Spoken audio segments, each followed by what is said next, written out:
Day 203 of the Ukrainian war map, also known as Russia's devastating invasion of Ukraine. Jozzy here, and today is another quick update as I take a simplified and down-to-earth approach to some of the most important happenings on the ground in Ukraine today. And as always, I like to start off with the Russian military losses, so I'll pull those ones up. Oh, sorry, that's the wrong ones there. And we'll go across to the Russian losses. Here we go. So we'll start off with the Russian military personnel losses. So sitting at an additional 350 from yesterday. So 53,650. Before I go down to the hardware losses, I'll just mention on this topic of the prisoners of war, because there are certainly a few comments about this. This is not an accumulative figure. It doesn't actually change on this report here because of the nature of prisoners of war. Sometimes each state or country doesn't want to advise exactly how many they have. This figure can actually go down because of prisoner swaps and things of that nature there too. So you're not going to get a real lot of data out of the prisoners of war here, at least on this location here that we're looking at. Now, let's see. So we have the Russian military personnel losses. So starting off with the armored combat vehicles, an additional 3. So a little bit slower than previous days. Next up, tanks, a good deal, 5 additional losses there. And artillery, 11 losses there. And interestingly, quite a few on the aircraft and chopper side of things. So 2 each for the day there. Now, we'll move across back to Kharkiv on the map, where we'll start with a photo of the Ukrainian President Volodymyr Zelensky meeting troops at the recently liberated key logistical or strategic city of Izium. Also, we've got a little bit of footage of the border of Kharkiv up the very north, so a bit of a liberation border video there too. Now, you cannot tell the full story of Kharkiv without telling the story of Kherson firstly. It appears now more than ever that Ukraine's military persuaded the Russian command that Kherson would be its counter-offensive's primary, meaning its main goal in the south. Russia then took the bait, sent 35 battalion tactical groups to Kherson, which is thereabouts 25,000 additional Russian troops, stationed between a river and a front line. So if I just zoom out and show you, here's the river and here's the front line. So basically stuck on an island far, far away from the real action essentially. And then like a lion patiently waiting to strike, Ukraine had gone in for the kill to the north. No pun intended, unfortunately. And like a gazelle does, the Russian units flocked away. Many of them did anyway. Okay, now enough of the fluff there. But it's actually looking more and more like this was by design by the Ukrainian military strategists to actually successfully misdirect Russian forces. And the outcome, about 3,800 square kilometers or about 1,500 square miles of the Kharkiv Oblast has been liberated now during Ukraine's actual ongoing counteroffensive there. So still going on, and the vast majority, this is actually, it's always an outdated map, but the vast majority of the Kharkiv Oblast has been liberated now. And add to that, liberated more than about 150,000 residents in the remainder of the Oblast too. Now, looking ahead into the future for this region, President Zelensky ordered to ensure the protection of the border with Russia, really so it can't happen again, so they can't invade. Bit of a blitzkrieg from Russia in the beginning. Now, here's the thing. Kharkiv, the Oblast, actually borders the Donbass, so in particular the Luhansk Oblast. And as a result, there is some artillery shelling from both sides near or around the borders there. And in this general region, actually more around Kupiansk, the Ukrainian forces reported shooting down an Iranian-made Shahed 136 UAV near Kupiansk there, during Ukraine's counteroffensive. So Ukraine is now supplying, Iran is now supplying Russia drones to use in Ukraine. And hopefully that this is a sign of more downings to come. Now, there's no shortage of captured hardware, Russian donated hardware to Ukraine, military hardware in the Kharkiv Oblast, and it keeps showing up. So in particular in Izium, right here, a Russian Mr. S self-propelled howitzer with quite the crude makeshift cope cage on this one. Now, Russian forces started to realize their vehicles were pretty vulnerable to Ukrainian short-range portable missile systems, so the Russians were forced to grab whatever they could, including this ghastly contraption of a design that I legitimately think was used from a discarded fence from the side of the road. And unfortunately, makeshift monstrosities like these have been found to be largely ineffective. And we'll move on. So sometimes it might be good to focus on some more of the high-end captured equipment in Ukraine. Like this Soviet-era ST-68U Russian modernized air surveillance radar system that was left behind but kind of fell over too. And it reminds me of a bit of a new saying that's getting quite common enough in this war now. And it goes something like, Russian $5 million air defense radar system, 18-year-old Russian conscript driver. Which brings me to the next Ukrainian score, where the capture of a high-value Russian equipment continues to turn up. Seen here is a R93 4BMV jammer station designed to block or interfere with wireless communications and other various radio signal jamming. Now, this piece of equipment is particularly alluring because it's designed to jam enemy satellite communications, of which sometimes these are the only viable communications available on the battlefield. So very, very cool there. And just lastly, in this region I'll mention today, you can tell it was a vicious criminal Russian occupation when the liberated people of the town of Balaklia, right there, for example, are just so relieved to be rid of their former oppressors. Which means we start to move down to the ever-contested Donbass region here, where Russia controls about 78%, or actually probably a little bit less now, of these two combined oblasts. Of course, to claim any real strategic victory in the war, the Russian mindset is that they have to take the remainder of the Donbass area, this white area here. But it seems as if Russia is getting a little bit more realistic with its own expectations and goals on the battlefield, as it pulls Russian forces from the north almost completely and many from the south now. Which means it appears Russia wants to condense and fortify most of its army personnel forces to the front line of the Donbass here now. As it really seems, the Russian forces seem to have realized they cannot hope to hold a front line that extends 600 miles or 1,000 kilometers across Ukraine.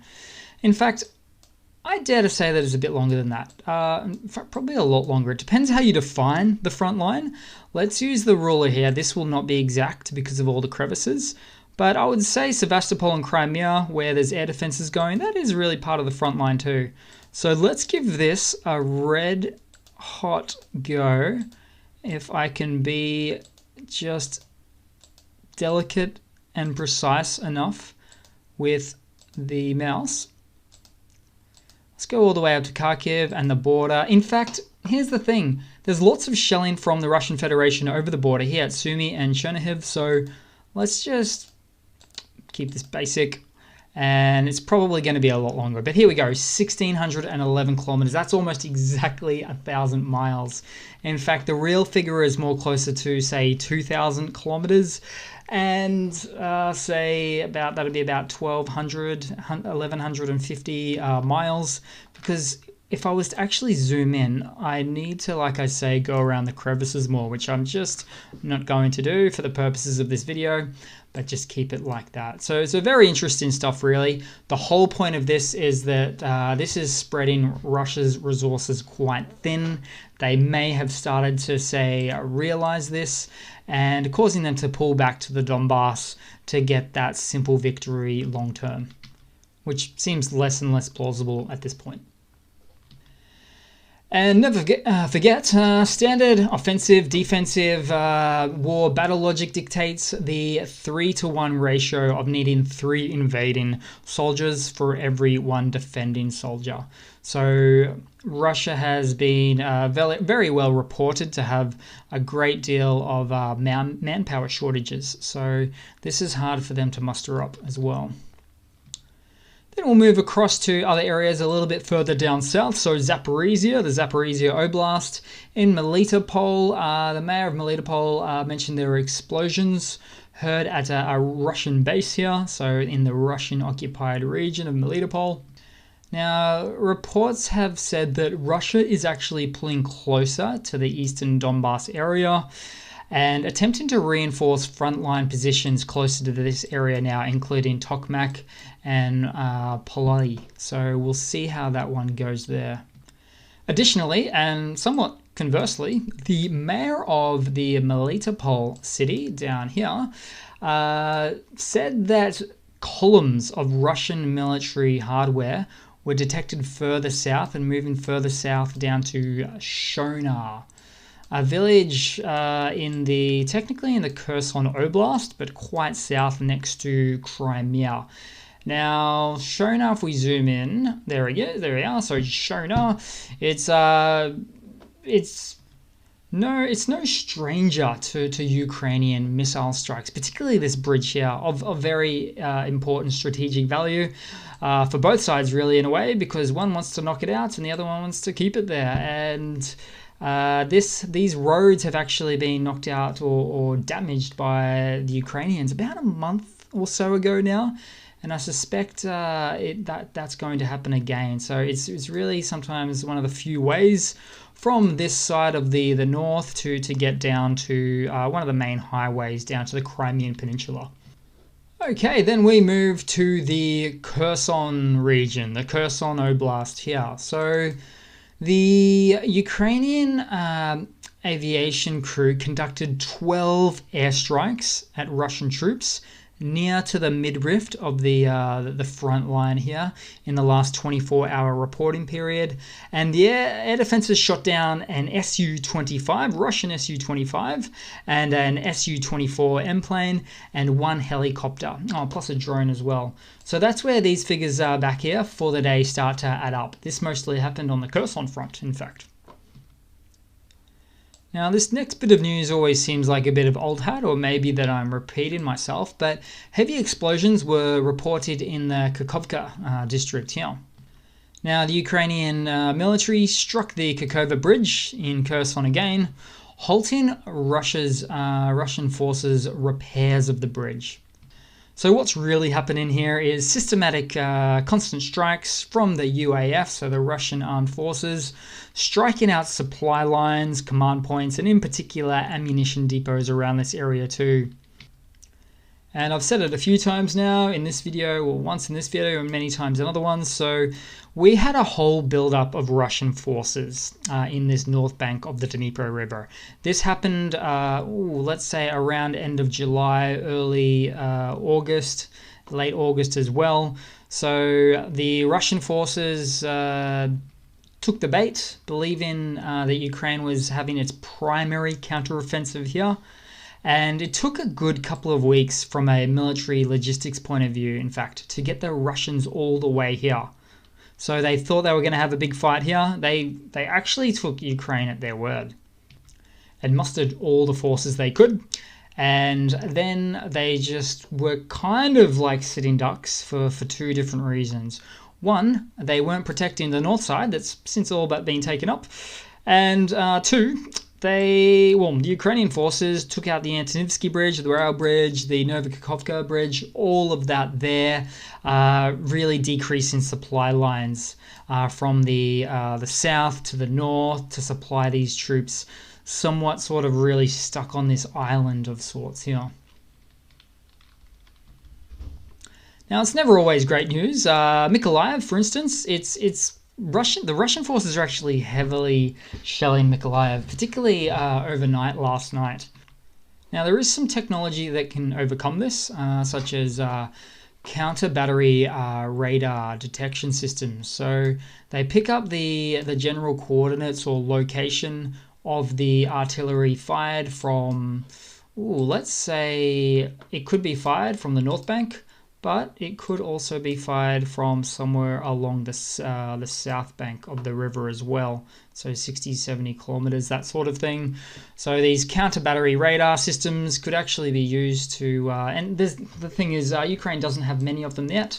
I mean, to be honest, they've got about 30 of them that they received from the US. They do need a lot more though, but over time, yeah, we do hope that Mykolaiv and really indeed all regions don't have to put up with anywhere near as much, if any at all, shelling from the Russian side.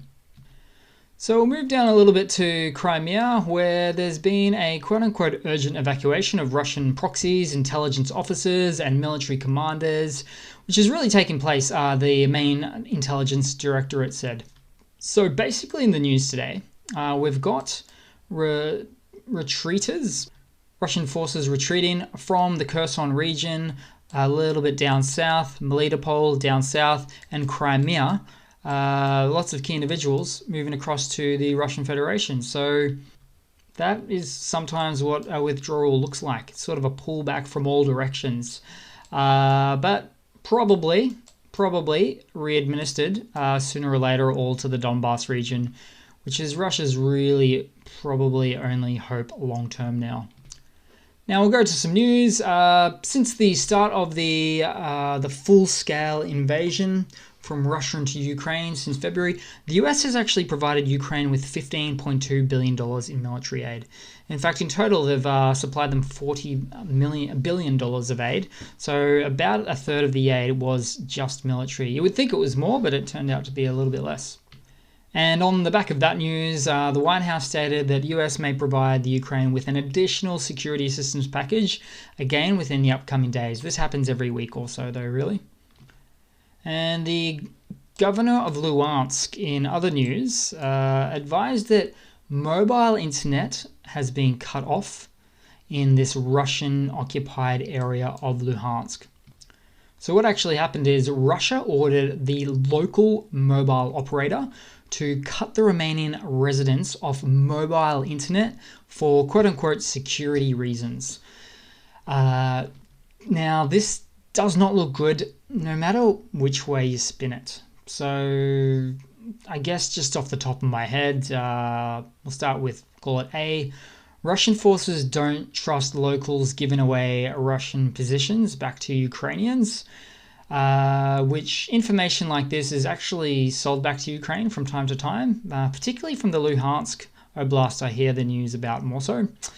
Let's say B, the next one, civilians in the Oblast can't go on the internet outside of their homes, so that's going to leave them pretty unhappy.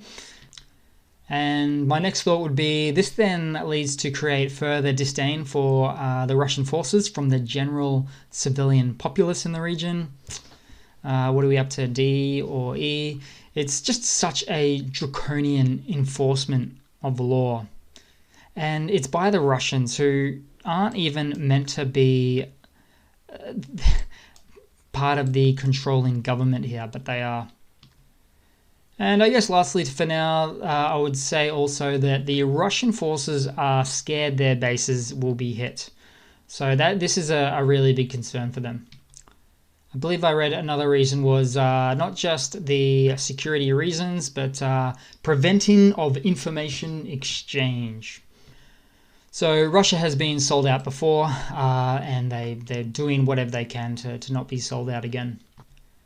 And in other news, the Kremlin, so really Russia or the political apparatus, acknowledges defeat for the first time since the beginning of the war, particularly with regards to the Kharkiv Oblast.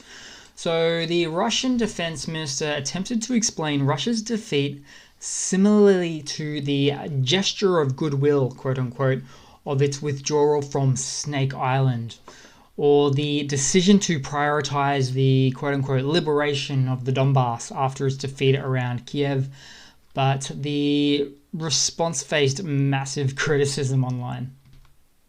So in other words, we're saying this is to plan, it's a gesture of goodwill. All we want is to go back to the Donbass and keep the fighting there. We never wanted up here in Kharkiv, and soon they'll say we never wanted Kherson too when that's taken back too. Oh, now this is really interesting with the take back of the Kharkiv Oblast in other news. So Russia asked Ukraine for negotiations amid the counteroffensive. Now, analysts said in response to this, this was aimed to stop the rapid Ukrainian advance, which truly did happen there, which is absolutely what it was.